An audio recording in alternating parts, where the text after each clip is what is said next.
والمرسلين وعلى آله وأصحابه أجمعين. أما بعد، قال الله تبارك وتعالى في القرآن المجيد والفرقان الحميد: أعوذ بالله من الشيطان الرجيم، بسم الله الرحمن الرحيم. لقد كان لكم في رسول الله أسوة حسنة. قال النبي صلى الله عليه وسلم: تركت فيكم أمرين لن تضلوا ما تمسكتم بهما، كتاب الله وسنة رسوله، أو كما قال عليه الصلاة والسلام. محترم حضرات، سامعین کرام، حضرات حضرت، اللہ رب العزت کا احسان ہے، اس کا فضل و کرم ہے کہ اس نے اس مبارک اور مقدس اجتماع کی مناسبت سے ہمیں اور آپ کو یہاں جمع فرمایا اور کچھ کہنے اور سننے کی توفیق عطا فرمائی۔ حضرات گرامی، جو آیت کریمہ تلاوت کی گئی ہے، آپ کے سامنے جو حدیث مبارکہ پڑھی گئی ہے، ان دونوں کا تعلق براہ راست ہم سب کے ہادی و رہبر امیر المرشد محسن اعظم صلی اللہ علیہ وسلم کی حیات طیبہ سے ہے۔ اللہ رب العزت نے اس آیت کریمہ میں مسلمانوں کو زندگی گزارنے کا ایک ڈھنگ اور طریقہ بتایا ہے، دنیاوی زندگی کے لیے ایک نمونہ مقرر کیا ہے۔ اس آیت میں نبی کریم صلی اللہ علیہ وسلم کی قابل تقلید زندگی کو مسلمانوں کے لیے ایک آئیڈیل بتایا گیا ہے اور اشارہ کر دیا گیا ہے کہ اے لوگوں، اگر تم کامیابی و کامرانی چاہتے ہو، اگر تمہارے اندر ہدایت و روشنی کی طلب ہے، امن و سلامتی کی خواہش ہے، طہارت تقویٰ کی تمنا ہے، ذکر شرافت کی چاہت ہے، تو نبی کریم صلی اللہ علیہ وسلم کی روشن زندگی کو اپناؤ، حیات نبوی کے ہر گوشے کو اختیار کرو، آپ صلی اللہ علیہ وسلم کے ہر فرمان کو اپنے سینے سے لگاؤ، نبی پاک صلی اللہ علیہ وسلم کے تمام ارشادات کو اپنے آنکھوں پہ بٹھاؤ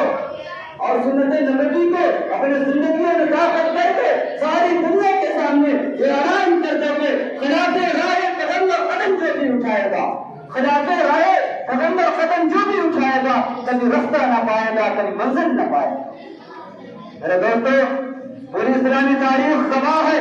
جس وقت آپ صلی اللہ علیہ وسلم اس دنیا رنگوں کو میاد سے کھولی،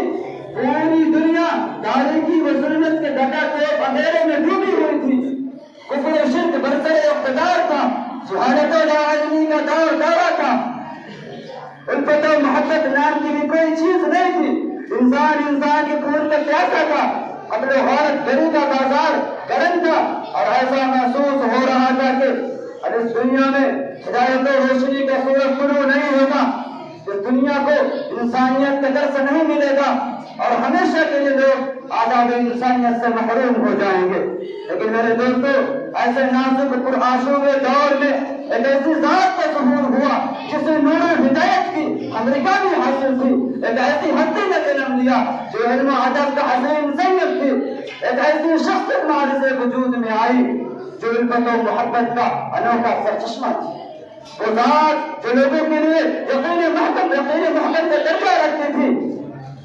جس کا فیض بے طرح انسان و جنات سے تجاوز کر کے حیوان و نباتات، درخت جمادات سب کو عام تھا۔ چنانچہ آپ کے آتے ہی ظلمت و تاریکی کا دور ہو گئی، کفر و شرک کا خاتمہ ہوا، رشد و ہدایت کا نیا دریا رواں ہوا، انسانوں کو حق طلبی کی جگہ اظہار و قربانی کی تعلیم دی گئی، انسان کو آداب زندگی کا حیات آخری پیغام دیا گیا، اور دیکھتے ہی دیکھتے پورا عالم تہذیب و تمدن، فکر و نظر، علم و ادب کا گہوارہ بن گیا۔ شاعر اپنے الفاظ میں کیا ہی خوب کرتا ہے کہ صحن چمن کو اپنی بہاروں پہ ناز تھا،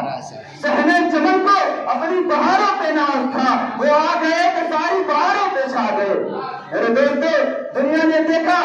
جو اس دامن ہدایت سے وابستہ ہوئے وہ زندہ جاوید ہو گئے، جنہوں نے اس مکتب فکر میں تعلیم پائی اور رسول اللہ صلی اللہ علیہ وسلم کے سچے جانشی کہلائے، جن لوگوں نے اس آستانے کو مضبوطی سے تھامے رکھا اور رضی اللہ عنہم ورضوا عنہ کے بشارت آمیز الفاظ اس سے نوازے گئے۔ یہ بھی وہ در تھا جسے پکڑنے کے بعد حضرت ابو بکر رضی اللہ عنہ صدیق کہلائے. یہی وہ دربار تھا جہاں سے جھکانے کے بعد حضرت عمر رضی اللہ عنہ کو فاروق اعظم کا خطاب ملا. یہی وہ دربار تھی جہاں سے حضرت عثمان رضی اللہ عنہ کو ذوالنورین کا لقب ملا. یہی وہ کوٹی چھاونی تھی جس نے حضرت علی رضی اللہ عنہ کا اللہ کے نام سے یاد کیا. اپنی چند باتوں کو ختم کرتا ہوں. واپس آباد الحمدللہ.